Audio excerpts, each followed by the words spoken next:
शोभा नागरगोजे या चॅनलला लाईक आणि सबस्क्राईब करा. धन्यवाद.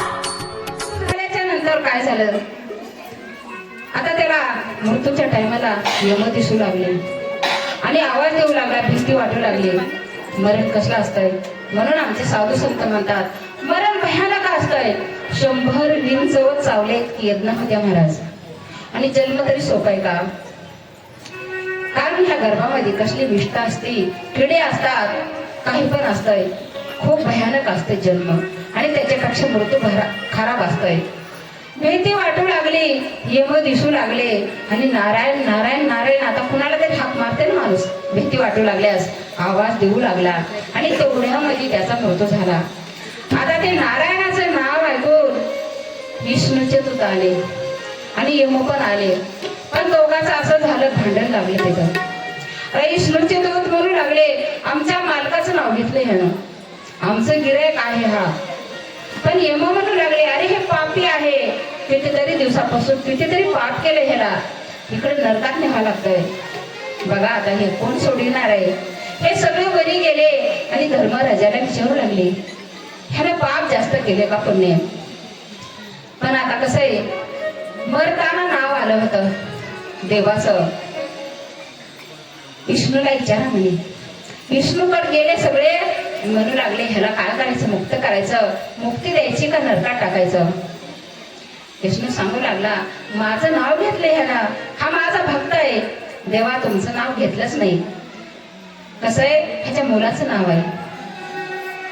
विष्णू म्हणू लागले मुलाचं नाव आधी आहे का माझं नाव आधी आहे.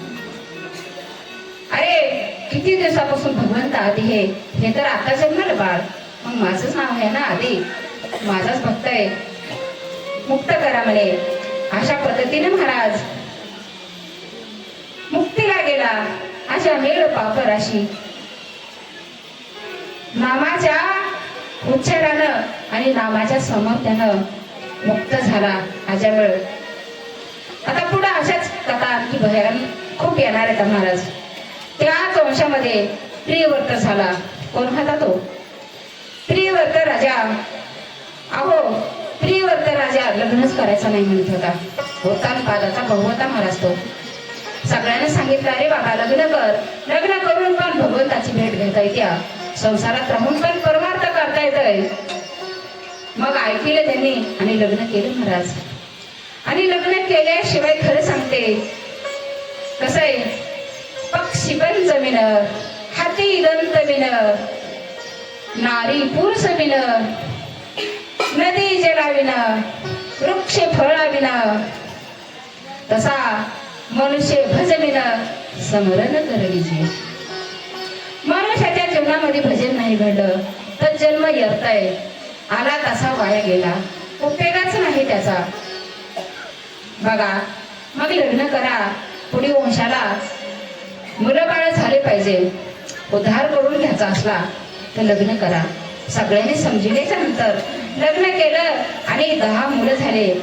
3 मुलांनी संन्यास घेतला, 7 मुलांनी राज्य दिले महाराज. आणि आपला रथ घेऊन भ्रमण केलं सगळ्या पृथ्वीचं. अहो त्याला 7 समुद्र झाले महाराज. त्यांच्या रथाच्या जे खाचा पडल्या अशा समुद्र म्हणतात. आणि कुठं होता त्यांनी दीपाची वाटणी केली. कोणते दीप? जम्बूदेव. आपण कुठे राहतात? जम्बू दीपामध्ये. काकड्यात येते बघा अभंग. जम्बू या दीपा माझी एक पंढरपूर गाव, दैवाचं नगर देखा, विठ्ठल पाटील त्यांचं नाव, चला जाऊ तया ठाया, काही भोजन मागाया. ह्या जम्बू दीपाचं नाव आहे. आपण जम्बू दीपात राहतात आणि आपला भगवंत पंढरपुरात राहतोय. मग असे हेच ऑस्ट्रेलिया, वेस्ट इंडिज, अमेरिका हे सगळा विभाग पाडला पुन्हा प्रियव्रत राजानं. 7 झाले. त्याचा नंतर त्याचा पण उद्धार झाला, तपश्चर्या केल्या महाराज. मग पुढं कोणती काका आहे त्या? गजेंद्राची. गजेंद्र राहत होता त्रिकुट पर्वताच्या पायथ्याशी. अहंकार होता कुणाचा? 100 पुत्र होते, 200 पत्न्या होत्या महाराज त्यांना. मी करता, मला एवढे सगळे जण आहेत, मला गरजच नाही कोणाची, कुठं जायचं नाही, पाहुण्यात मिसळायचा नाही, आपल्या डोलामध्ये अहंकारामध्ये राहायचा. परिसर भयानक मोठा होता. पशु पक्षी जंगल फळं होते, सरोवर होते. तिथं कुणालाच मान द्यायचा नाही.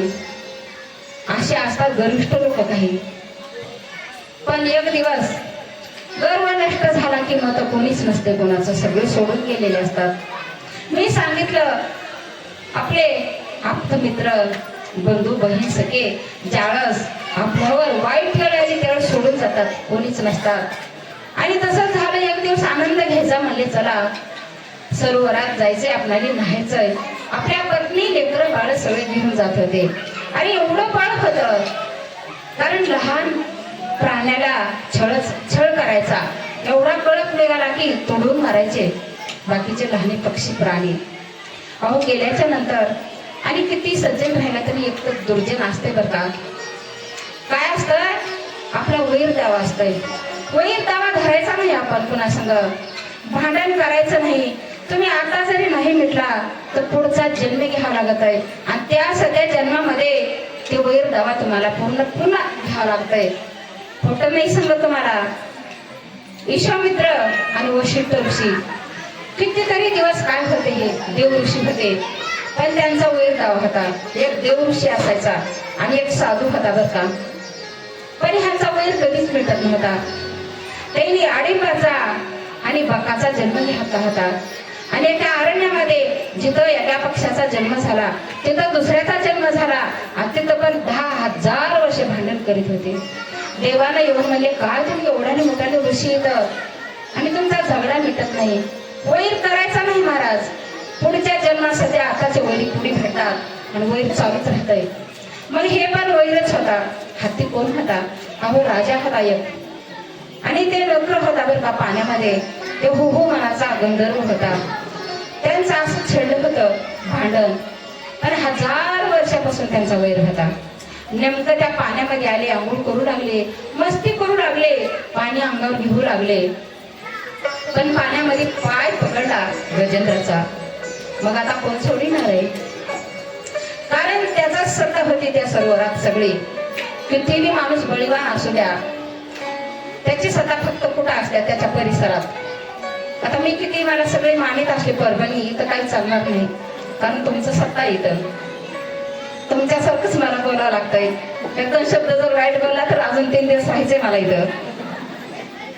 म्हणून सत्ता कुठं असते? आपल्या परिसरात. अहो ते काय ऐकत नव्हता, एकच होता. आणि हे किती होते, सगळे प्रयत्न करीत होते पण सुटत नव्हता.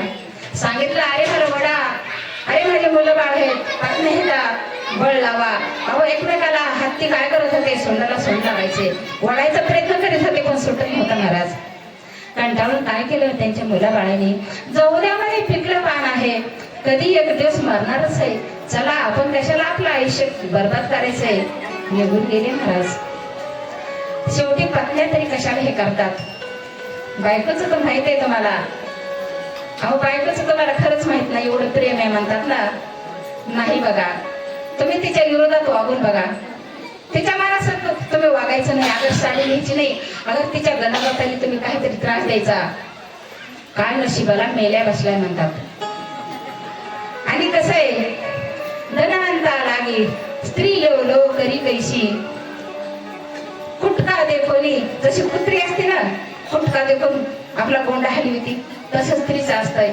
1 तारखेला पुढं पुढं करते, मला काय द्यायचं, नाश्ता देऊ का, पगार खाणार आहे का, अहो मला साडी घ्यायची, आणि तुम्ही रिटायर झाल्या टायमाला जेवणा पण देणार नाही. ती कसं आहे, पैशा पुढे काहीच नसतंय.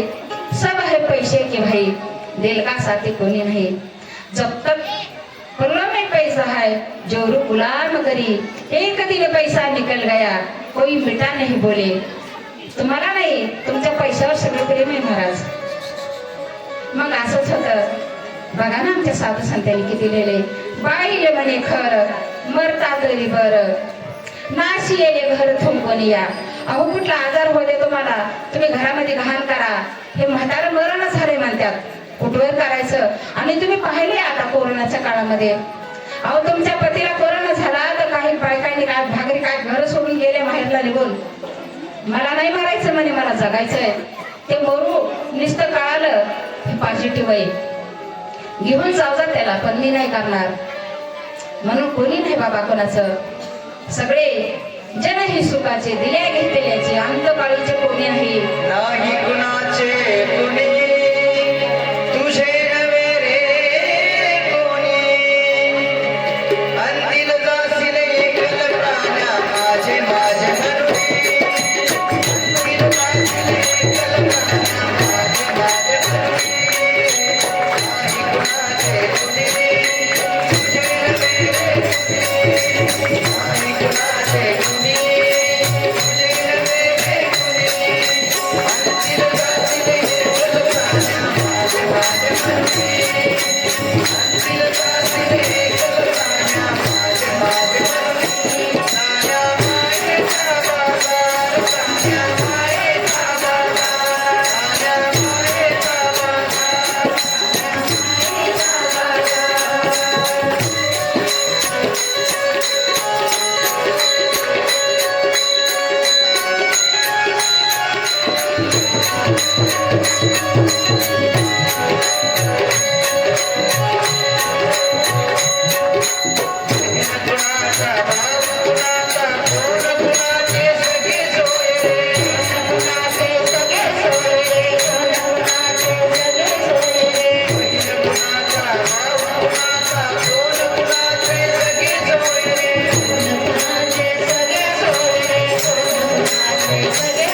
नाही कुणाचे कुणी, बघा सगळे पैसे की भाई म्हणून सावध राहिले पाहिजे. आणि असंच झालं बरं का, सोडून गेले सगळे, आता कुणाला शरण जायचं. अरे कोणीतरी आहे ज्यानं मला उत्पन्न केलं, त्यालाच हाक मारायला पाहिजे. आणि त्या सरोवरातलं एक कमळाचं फुल तोडून घेतलं महाराज त्या हातीनं. आणि वर बघितलं, जगाचा चालक मालक संरक्षण करता भगवंता तुझ्या वाचून कोणीच नाही आता मला. दावा केल्याच्या नंतर काय केलं म्हणजे मालकाने जगाच्या, अहो वाहनाची सध्या वाट बघितली नाही. लक्ष्मीने विचारले, अहो देवा कुठं, असं बोट दाखविलं, हा ती,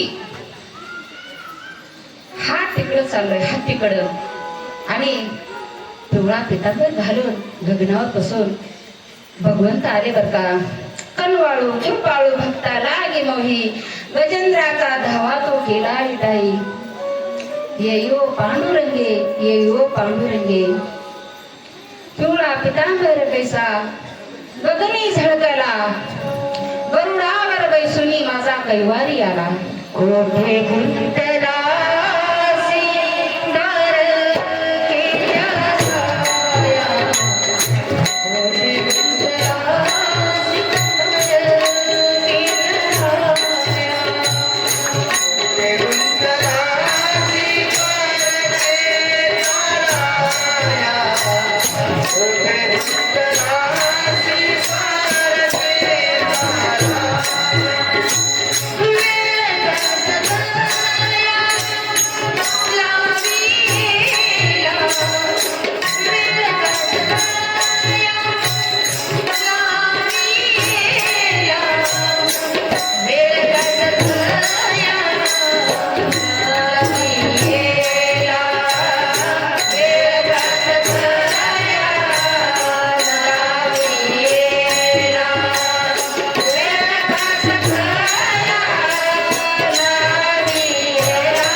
येळच लावला नव्हता भगवंताने माझ्या. तात्काळ धाव घेतली होती आणि सोडविलं. पहिलं कुणाला सोडविलं? अहो आधी नकरालाच. असा कसा भेदभाव सांगितला, पण सांगितलं जो माझ्या भक्ताचे चरण धरतो त्याला पहिली मुक्ती दिली महाराज. एवढा भगवंत श्रेष्ठ आहे माझा. मुक्ती तर दिली, मोकळं केलं. जाऊ लागला गजेंद्राला घेऊन. पण ज्यावेळेस नत्र म्हणू लागला, देवा अरे मला बी घ्या ना तुम्ही, मला सोडून चालला तिथं. नाही वैकुंठाला तुला नेता येणार नाही. तो काय केलंस, भांडण केलंस आणि भेद धरलास मनात. अहो ते जाऊ द्या, पण तुम्ही सांगितलेलं आहे की माझ्या भक्ताच्या चरणाला लागल, संताच्या चरणाला लागल, त्याला सध्या मुक्त करीत असतोय. मग तुमच्या भक्ताचे किती दिवसापासून पाय धरलेले तर बघा किती चालपास होता ना. हे काय म्हणे तुला बी दोघांना मुक्त केले महाराज. गोपाल कृष्ण भगवान की जय. मग तिथून पुढे महाराज आता आतापर्यंत आपण कुठल्या कथा ऐकत होतात? सूर्यवंशातल्या. आता चंद्रवंशातल्या कथा सुरू होणार आहेत. अहो सूर्यवंशामध्ये अनेक राजा होऊन गेले बर का. सगर राजा झाला, 100 पुत्र होते त्याला. पण ऋषीचा श्राप लागला, 100 पुत्र भस्म झाले. मग त्यांचा उद्धार कसा करायचा? भगीरथ होता, त्यांच्याच वंशात जन्मला आणि गंगेचा धावा केला. गंगा मैया आली आणि 100 पुत्राचा उद्धार केला. पुढं जाता जाता इंद्र जात होता ऐरावतावर बसून. अहो त्याला सध्या शाप लागलेला होता. शाप लागल्याच्या नंतर त्याची सध्या संपत्ती नष्ट झाली होती. मग काय करावं लागलं? अहो समुद्र मंथन करावं लागलं त्यावेळेस. आता विस्ताराने सांगायला वेळच नाही. समुद्र मंथन केलं. देवानी आणि दानवानी संमती केली आणि दोघांनी मिळून अमृत काढलं. 14 रत्न काढले. त्यात मधून उंच सुरवा घोडा निघाला, ऐरावत निघाला, कल्पतरू वृक्ष निघाला. मोहिनीचा अवतार झाला त्याच्यामध्ये महाराज. अमृताचा कलस, जाळस, हीच निघाला, हाल विष निघाला महाराज. आता हे कुणीच घेणं गेलं. बाकीच्या वस्तू पटापट उचलू लागले, पण सुरुवातीला वीस होतं, कुणीच घेतलं नाही. मग भोलेनाथाला सांगितलं, भगवंता हे संहार करायचं तुमचं काम आहे, हीच पचविण्याचं काम तुमचं आहे. भोलेनाथ आले महाराज. कसे वाले बाबा तुमको अनाही बोले बजाना पडेगा. कसे वाले हे शिव शंकर जय जय बोले, जय हो भोलेनाथ की. हे शिव शंकर जय जय बोले, जय हो भोलेनाथ की. मेरे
हर हर महादेव, हर हर महादेव. भोलेनाथानं एवढं संकट दूर केलं.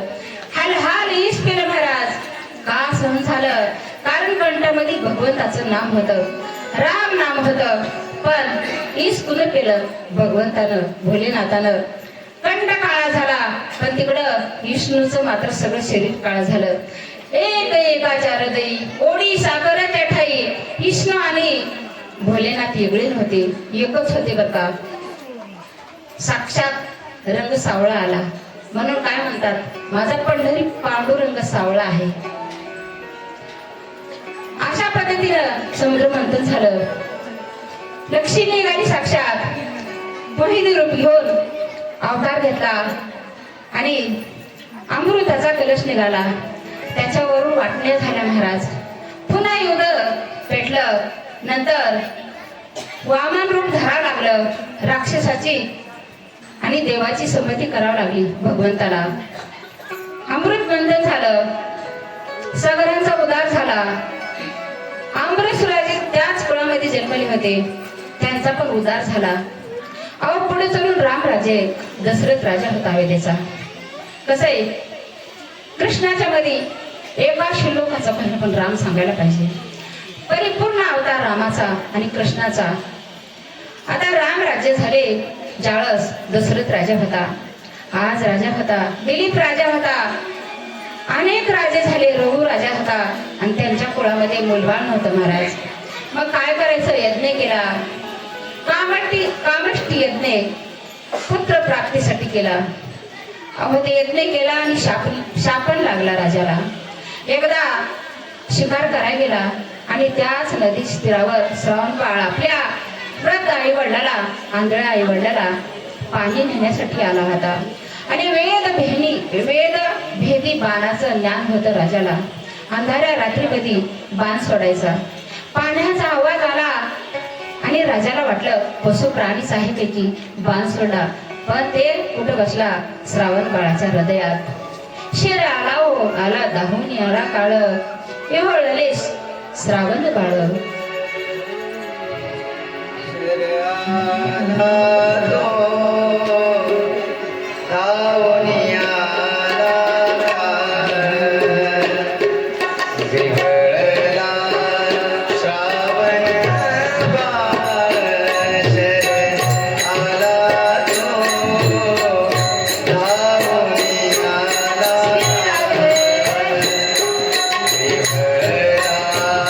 श्रावण बाळ, ए आई गे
अशा पद्धतीनं बाण बसला बरं का. आणि एवढा राजा आला. काय झालं, माझ्या हाताने हत्या झाली. उचलून धरलं, मांडीवर घेतलं. पण ते बाळ काय म्हणू लागलं, अहो माझे अंध माता आई आणि वडील आंधळे इथं पाणी कोण पाजविणार आहे. काय अडकली कोण्या मिठी आंधळ्याची काठी. एवढाच होतो मी आणि काशीला घेऊन जाऊ लागलो बरं का. बघा, 700 वर्षापूर्वी घडलेली गोष्ट आतापर्यंत श्रावण बाळ आपल्या सगळ्यांच्याच ध्यानामध्ये आहे. बाळ कसं व्हावं, एकच व्हावं, पण पुत्र व्हावा ऐसा पिंडा, ज्याचा तिन्ही लोकी झेंडा. आई वडिलाचं रक्षण केलं पाहिजे. राजा, वेळ घालू नकोस, माझ्या आई वडिलाला पाणी पाजा दे जा. तहान लागलेली झारी भरून घेतली हातामध्ये आणि पाणी पाजायला निघाला. अहो पाणी पाजू लागला, पण आई वडील पेत नव्हते. बाळा, अरे रागावलास का तू, तुला काम सांगितलं रुसलास का तू, तुला काय वेळ लागला, तू आवाज दिल्याशिवाय तू बोलल्याशिवाय पाणी पिणार नाहीत आम्ही, असं म्हणू लागले महाराज. खूप विनंती केल्याच्या नंतर राजा म्हणतो, आई तुमचा बाळ नाही, माझ्या हाताने मरण पावला. मी दशरथ राजा आहे, अयोध्येचा राजा, आणि मुलासारखं मी तुम्हाला सांभाळेन. पाणी प्यातो मी. अहो बाळ मरण पावला मनाय उशीर, धाडकन शरीर टाकून दिले आणि प्राण सोडून दिले महाराज त्यांनी. बघा, आई शिकळवळ्याची भाती करीला भावीने प्रीती, किती माया असते हो मायबापाची. मग पुढं राजानं घरी गेला आणि आपल्या गुरुला सांगू लागला, वशिष्ठ ऋषीला, अशा असं घडलं. गुरु म्हणू लागले, जे झालं ते चांगलं झालं, कारण शाप चांगला बी असतंय आणि वाईट पण. काय सांगितलं त्याने, शाप काय दिला. अहो त्याने काय शाप दिला होता, राजा आम्ही तडपडून मराला आमच्या बाळामुळं, पण तुला 4 मुलं होतील, पण तुझ्या ज्यावेळेस तुझं निधन होईल त्यावेळेस एक सध्या राहणार नाही जवळ पाणी पाजायला, तुला सध्या असं दुःख तुला भोगावं लागल. बघा, हे शाप होता. राजाला खुश झाला, आनंद झाला. महाराज मुलबाळ नव्हतं, यज्ञ केला आणि यज्ञाच्या होमामधून साक्षात भगवंत प्रगट झाले. प्रसाद हातात घेऊन, अहो प्रसाद द्या म्हणे तुमच्या पत्नीला. किती पत्न्या होत्या त्यांना, 700 पत्न्या होत्या, पण मेन 3 पत्न्या होत्या, कौशल्या, सुमित्रा आणि कैकेयी. आता ते प्रसाद वाटण्या करून देऊ लागले, पण कैकेयी जरा हट्टी होती, आवडती होती. महाराज मला प्रसाद आधी का दिला नाही, राग आला आणि खाल्ला नाही तिनं, असा धरला हातामध्ये. तेवढ्याच काळामध्ये पर्वतावर एक अंजनी नावाची तपश्चर्या करीत बसली होती. अहो बहार आली, प्रसाद हातातला घेतला आणि त्या अंजनीच्या हातात टाकला. पुन्हा काय झालं, अंजनीच्या तपासाठी रुद्र आले पोटी. रुद्र प्रगट झाले, भगवंत हनुमंतरायाचा पण जन्म झाला, कारण तेच प्रसाद. मग बाकीचा ह्या दोघींनी काय केलं, आपल्या त्या प्रसाद दिला कैकेयीला आणि सगळ्यांना एक नाही, साक्षात 4 भगवंताचा अवतार परिपूर्ण. बोलिये रामचंद्र भगवान की जय, श्रीमद भागवत महापुराण की जय. किती आनंद झाला त्या नगरीमध्ये. उड्या उभ्या केल्या, पताक्या उभ्या केल्या. महाराज काय वाजू लागले, नगारे वाजू लागले. काय केलं, शोभित दिसू लागली. ती नगरी सगळी सजविली होती बरं का. पण जास्त आनंद झाला तर जास्त टिकत नसतंय. दृष्ट लागली त्या अयोध्येला, भगवंताला कोडं पडलं घरी, सगळ्या दैवताला. हे राज्य करीत बसले तर आम्हाला सोडून कोण? 33 कोटी देव रावणाच्या बंदीत होते महाराज. अहो देवाचा अवतारच झाला होता, रक्षण करण्यासाठी साधूचं, अदुष्टाला सजा देण्यासाठी, संहार करण्यासाठी. मग राज्य कसे करू देतील? ज्यावेळेस राज्यावर बसायचं होतं त्यावेळेस विकल्प सोडला देवानी मंत्रादाशीच्या वर. फुल आता उद्या राजावर बसायचं म्हणता, फुलं आणायला गेली होती, विकल्प सोडला आणि आल्याच्या नंतर आलिंगन दिलं आपल्या मालकीनीला, कैकईला. अहो तेच विकल्प हिच्या हृदयात घुसला आणि लागे वृत्ती बदलली बर का. दासीचा म्हणजे आपल्या सोबतीचा मुलगा राजावर बसालाय आणि मला मात्र दासीच व्हावं लागल.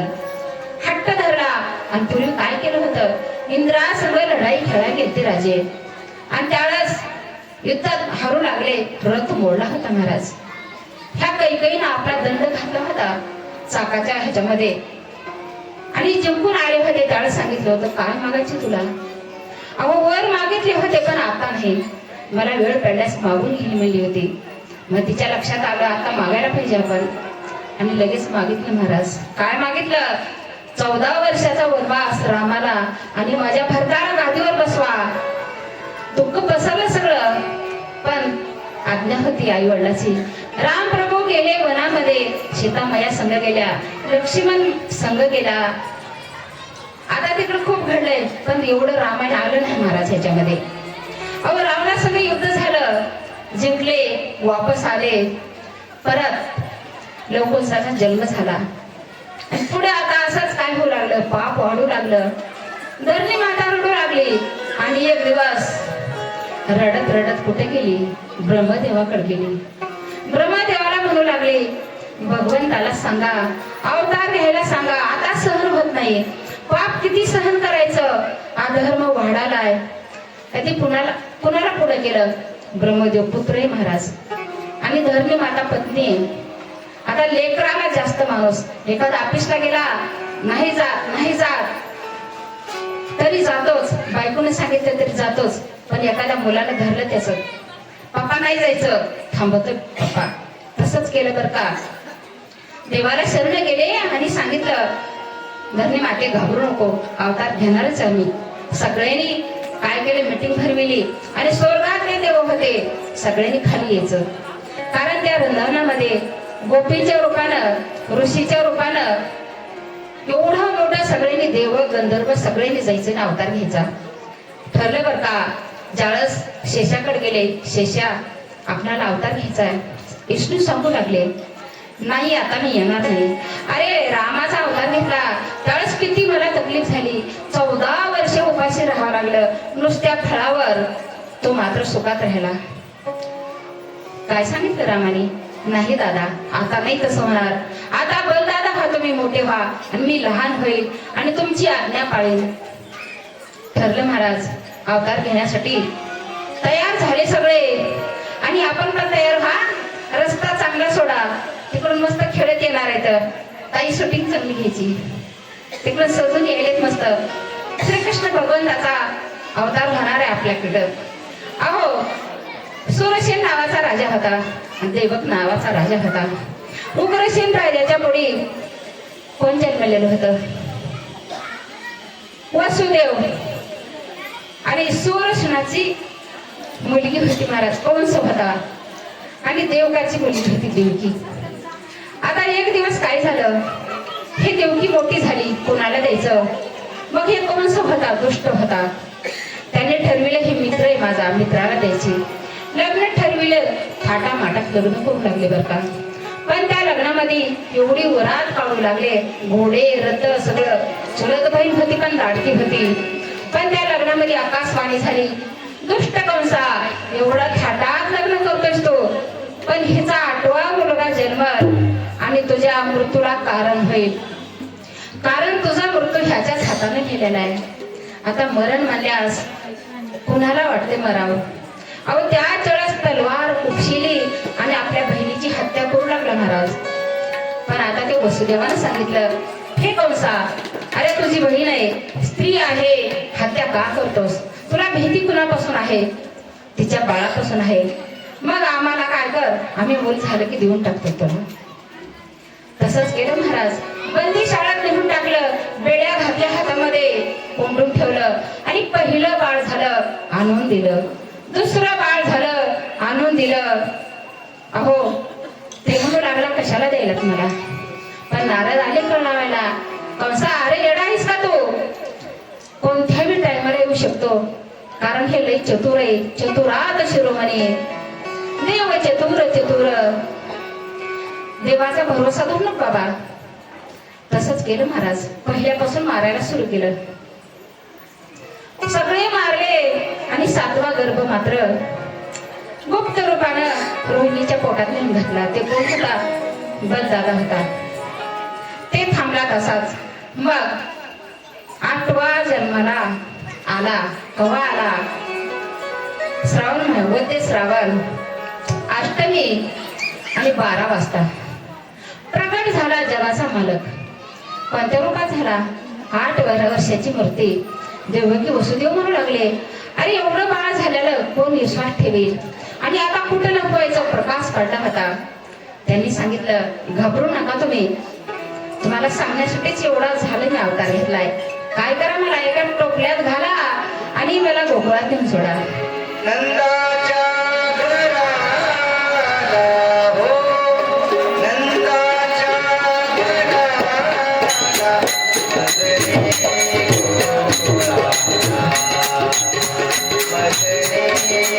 गोकुळाला,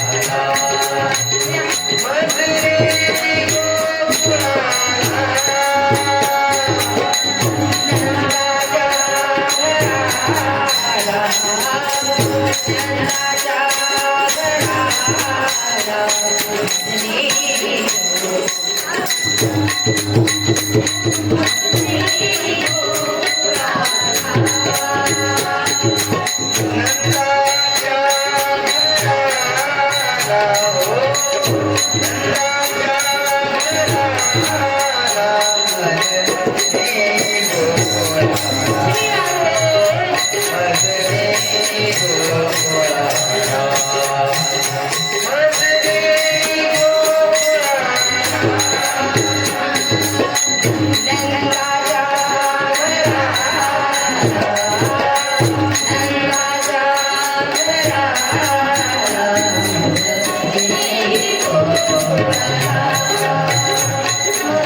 मजरे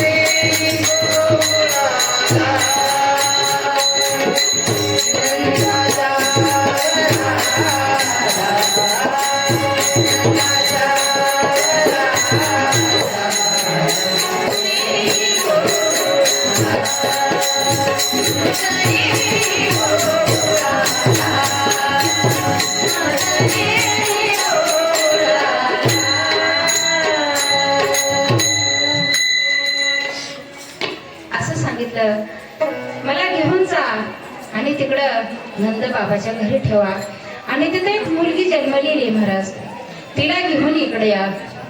ते म्हणते कसं या, आमच्या हातात बेड्या आहेत, पण काहीच होणार नाही, कारण माया आहे तिथे जन्मलेली. मायेला घेऊन या इकडं, माया उपजली येते, मज ठेवी आण येते.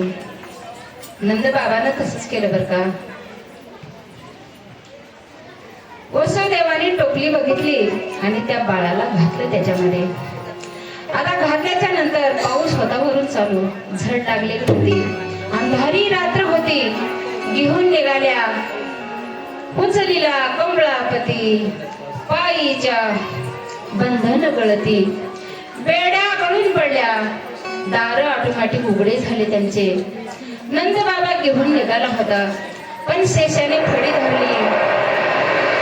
पाऊस चालू होता, विजा कडकत होत्या, कडकडाट ढग आवाज करीत होते महाराज. अशा आईजाच्या कडकड्यामध्ये वसुदेव घेऊन निघाला आणि यमुना राणी दोन्ही थड्या तुंब भरून वाहत होती महाराज. आता जायचं कसं? यमुना राणी कोण होती? का रस्ता अडविला होता तिनं? बघा, यमुना राणी काही कोणी लोक म्हणतात पत्नी होती भगवंताची. नाही, चुकीचं हे. अहो, यमुना राणी कोण होती? कारण बघा, समुद्राच्या पत्न्या 7 येतात. गंगा, यमुना, सरस्वती ह्या सगळ्या समुद्राला मिळत येतात. मग पत्नी होती ही. आणि समुद्र कोण होता? समुद्रापासून साक्षात लक्ष्मी जन्मलेली होती महाराज. मग लक्ष्मीचा पती कोण होता? भगवंत श्रीहरी विष्णू होता. मग भगवंत कोण झाले? यमुना मायाचे जावाई झाले महाराज. पत्नी नाही, जावाई होते. मग जावाई आले, जावयाचा मोठा मान असतंय. म्हणतात ना, नाकाचा मोती ठेवी घार आणि राखी जावयाचा मान. अहो, दर्शन घ्यायचं होतं तिला, रस्ता सोडित नव्हती. जगाच्या मालकानं पायाचा अंगठा बाहेर काढला. पूर वाहतो अचाष्ट आणि पायी लाविला अंगुष्ट. पूर वाही अचाट पायी लाविला अंगुष्ट. अंगुठा बाहेर काढला, यमुनेला दाखविला आणि यमुना राणीने रस्ता सोडला महाराज. आता घेऊन तिकडे गेले. तिथं नेमकंच बाळ जन्मलेलं होतं. कोण होतं? माया होती. तिला उचललं महाराज आणि टोपल्यात घातलं आणि भगवंताला तिथं ठेवलं. अहो, उचलून आणलं इकडं. आणल्या परत कुंप लागले, दार बंद झाले. परत साखळ्या हातामध्ये आल्या. बंधन आले बर का. हे बंधन केव्हा येत आहे माणसाला? भगवंताला सोडून दिलं की बंधन येत आहे. जोपर्यंत भगवंत डोक्यावर होता, बंधन होता हातामध्ये, दार उघडे होते. तसं आपल्या हृदयामध्ये जर भगवंत ठेवला तर बंधन तुटून जाते महाराज. मोह मायेचं, ह्या संसाराचं, सुख दुःखाचं कसलंच बंधन राहत नाही माणसाला. देवाला टाकून आले गोकुळामध्ये, परत बंधनात पडले. आता तिला इकडे आणल्याच्या नंतर ही स्त्री होती आणि माया होती. बघा, जन्मल्या काय म्हणतात? रडलं का बाळ? पण मुलगा असला तर दमाने रडते कर का? आणि मुलगी मात्र जोरात रडती. रडायला सुरू केलं आणि हे कंसाला पता लागला. कंसाला धरून आणि तिच्या पायाला धरलं आणि गरगत फिरवून आपठा म्हणतात. साक्षात कोण होती ती? आदी माई शक्ती होती. शक्तीचा अवतार होता ती. गेली आकाशात, जाता जाता गप्प बसले नाही. स्त्री स्वभाव होता. स्त्रीच्या पोटामध्ये कुठली गोष्ट राहत नाही महाराज. कारण धर्माचा शाप आहे तिला. तसंच झालं. अरे कंसा, मला काय मारतो तो? मज लागी वदी, मज लागी वदी आणि तुला वधणारा जन्मला माझ्या आधी. बरोबर आहे. कारण तुला वधणारा आधी जन्म घेतलाय त्याने. हे कानावर शब्द पडल्या थर बाप सुटला त्या कंसाला आणि घाबरा झाला बर का. मला मारणारा आधी जन्माला सांगून गेली, कळ लावून गेली. सकाळची वेळ होती.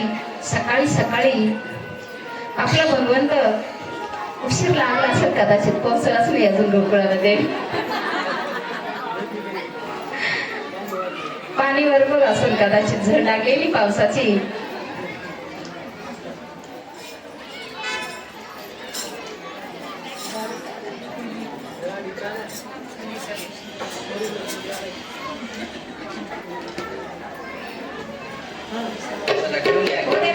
उद्याचं सांगितलं मला. उद्या कृष्ण चरित्र होणार आहे. उद्या गोवर्धन पूजा होणार आहे. त्याच्यासाठी घेऊन यायचं, म्हणजे चप्पल भोग घेऊन यायचा.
Thank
you.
हा